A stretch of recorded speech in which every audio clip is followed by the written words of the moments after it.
like on Twitter, on streams, everything. Like we played it off as a joke, but like everyone knew it wasn't a joke. And like if I'm NADESHOT, I would personally be completely fucking embarrassed to have one of the biggest organizations that's valued at almost $500 million, and then 4 of my content creators are broke as fuck.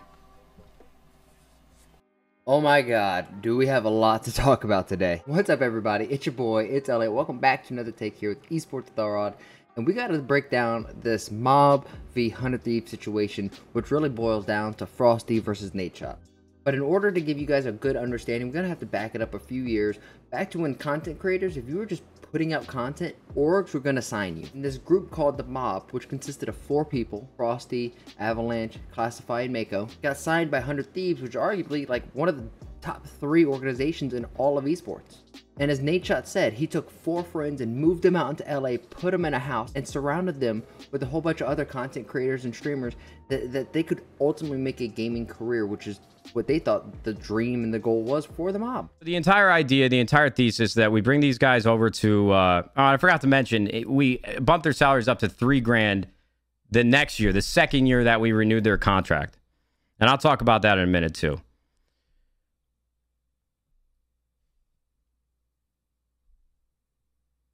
The entire thesis was we bring the Mob around other creators, we bring them around 100 Thieves, we give them a platform to be themselves and hopefully grow and have an opportunity to be full-time gaming creators. Because that's what we thought that their goal was. So we sign them, we make the announcement, they get to LA. And this is the tough part because I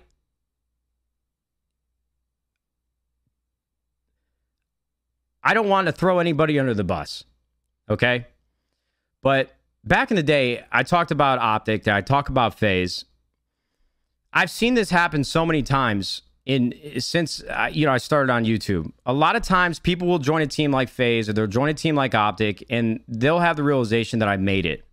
I made all the videos I needed to make to finally join this team. They've accepted me, I'm a part of it. And then they take the foot off the gas pedal. Okay, it has happened with, more creators that I can even think about right now. I can barely hold a thought in my fucking head. So, I'm not making any assumptions of what happened with the Mob after we signed them and brought them over. Okay? And I don't want to bring the other individuals that are a part of the Mob into this, but the proof is in the pudding, guys. I had thought that we were giving them a big opportunity, okay? From individuals that were averaging just a couple hundred viewers, if not lower some days, having them be a part of a tier 1 organization like 100 Thieves, I thought on top of the fact that we brought them out to LA and we moved 4 best friends into a home together, I thought that this could only be productive. This could only be the perfect situation and scenario for all of these guys. They didn't work. They didn't make videos. They didn't stream. However, from the Mob's POV, really FROSTE, because Mako, Classify, and Avalanche really haven't tweeted anything about this other than it just being said that it's being aired out like this. But FROSTE was tweeting things saying, that imagine not... But FROSTE came out and was just going at NADESHOT and 100 Thieves saying, imagine you're a top tier organization and you have 4 content creators who are broke as fuck, that they were forced to live in a house that they didn't really want to live in, that they didn't have internet for 4 months, so how could they stream and how could this and how could that? But the biggest flag that was brought up was supposedly 100 Thieves was taking 95% of all sponsored revenue. But that was later taken back and it was, no, okay, well, we negotiated with them and we got it to 85%. And then it became 65%, where 100 Thieves will get 65%. And there was just a lot of backtracking from FROSTE's end. And I don't want to put words in his mouth, just listen to him yourself. Here's what happened with that sponsorship thing that I tweeted out. I tweeted out 95%. When we were first in talks with 100 Thieves, the original contract was that they take 95% of the sponsored deals that they bring us, right? And that's like 95% total, not individual, so it's not like I'd be getting 5%. We'd literally be splitting that 5%, right? And then, right when we were in those negotiations, that whole Tfue thing came out. Yeah, keep it in mode only, please. Right when that whole Tfue thing came out, that's when we were in talks and negotiation with 100 Thieves. And we went up to them, we're like, hey, FaZe is getting a lot of shit for this. and like ours is even worse.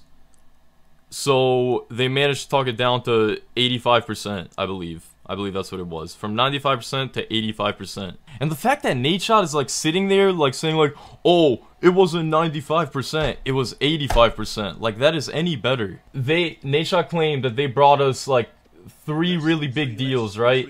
He's talking about the Fireball one where we got paid 30 grand each. It was a $120,000 deal in total.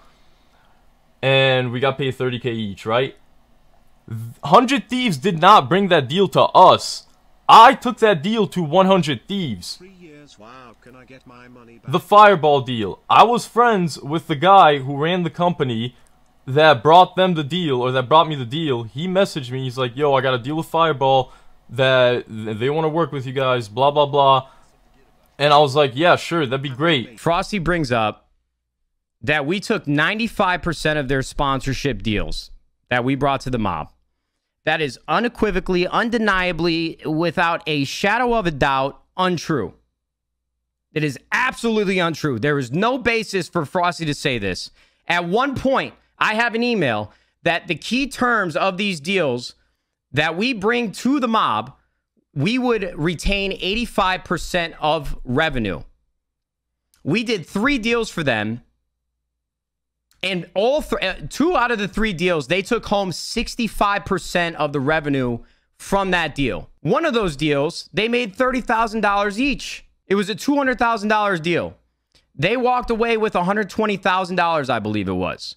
And we have to incur labor expenses to make these things a reality. Another deal we did, they walked away with $12,000 each. Another deal we did, they walked away with another $12,000 each. And again, 2 out of these 3 deals, they walked away with 60 or 65% of what we actually brought home. However, with all of this, NADESHOT brought the receipts, and this is where experience and the personality of NADESHOT just really shined through during all of this.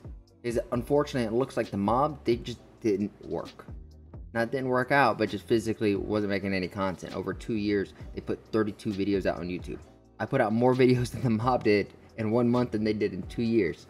And I think the community as a whole is on NADESHOT's back. You have big personalities coming back, like Censor saying, you know, I have to shout out to FaZe because they gave me the platform and then I ran with that platform. You have guys like Stro who said, I have a $7,000 tax return, saying that that's how much money I made for that first year of gaming. $7,000. He keeps that on his desk as a reminder of where he started. And hell, even NADESHOT was talking about back when he was in Optic, you know, shout out to Optic, that Hex got him a house and that he slept on an air mattress for an entire year just creating content because he was not going to go back to working at McDonald's. It wasn't an option. But, you know, if you really get down and start going through the spreadsheet, besides the rent that they were paying in the home they chose to live in, besides the home that they had to pay rent for, they were bringing home like $35,000. They were making like 66 grand a year. And for creators that only have like 100 or 200 viewers and aren't making videos and aren't streaming, I think this is more than generous. This is more than fair. In June 2019, this is when we announced that the mob was joining 100 Thieves. This is when Frosty's average viewers was the highest it's ever been. And this was our entire goal, to give them an opportunity to have more people watching them.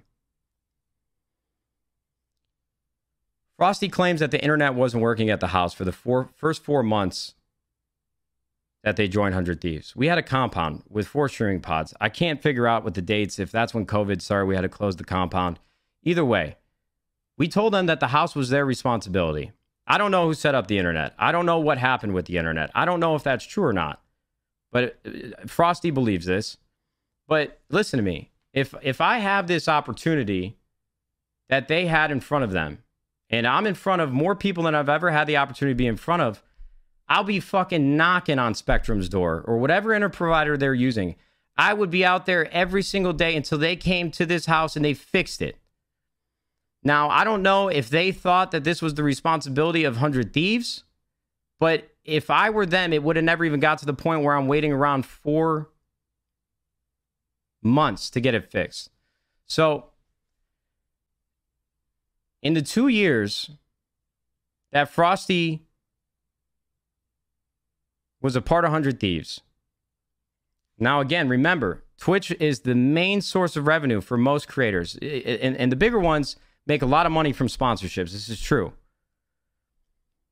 Frosty, I did the math.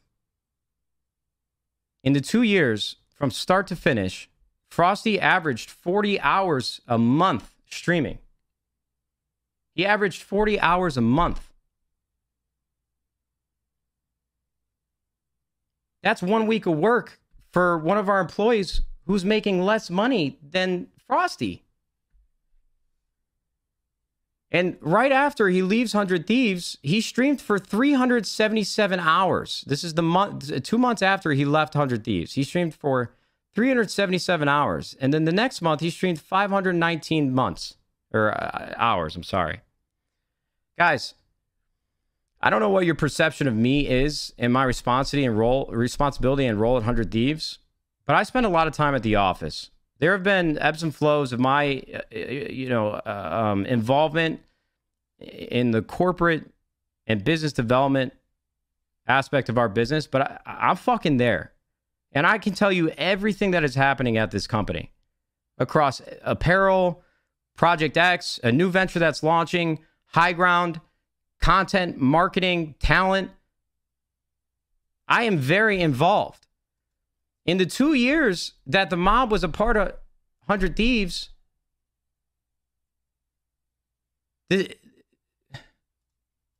Frosty streamed, let's see.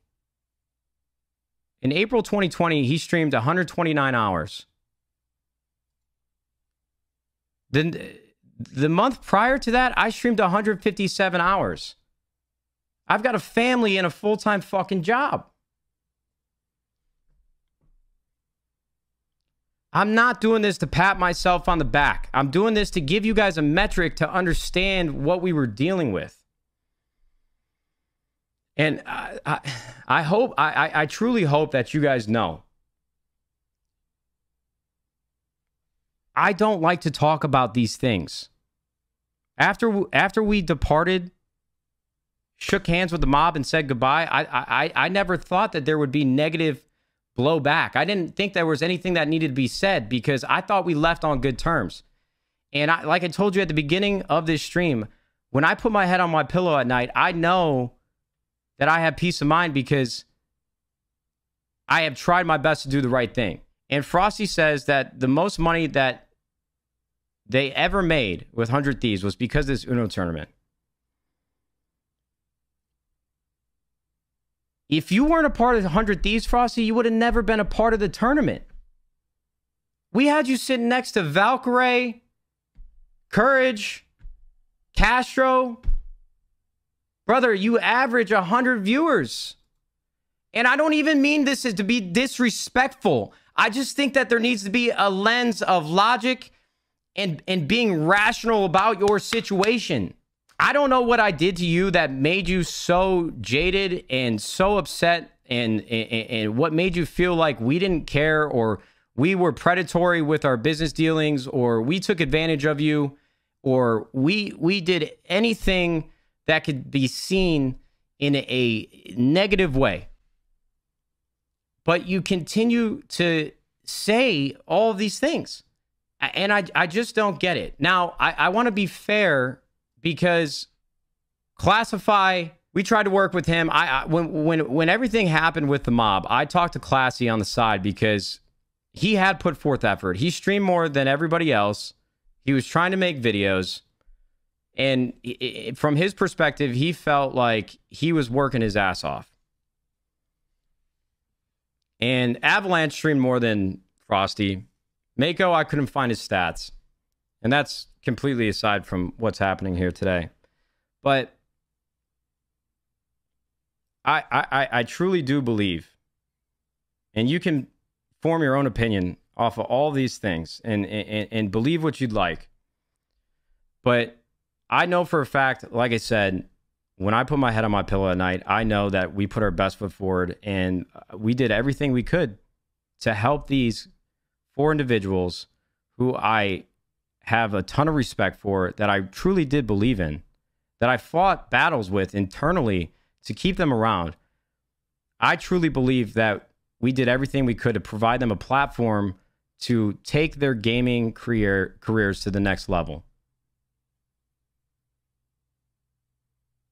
And whether Frosty believes it or not, he specifically, I got to stop talking about everybody. He specifically did not take full advantage of the opportunity. You know, even with the housing thing, like I said, you know, could we have moved them to Chicago or New York or Texas, where a lot of creators live? Maybe.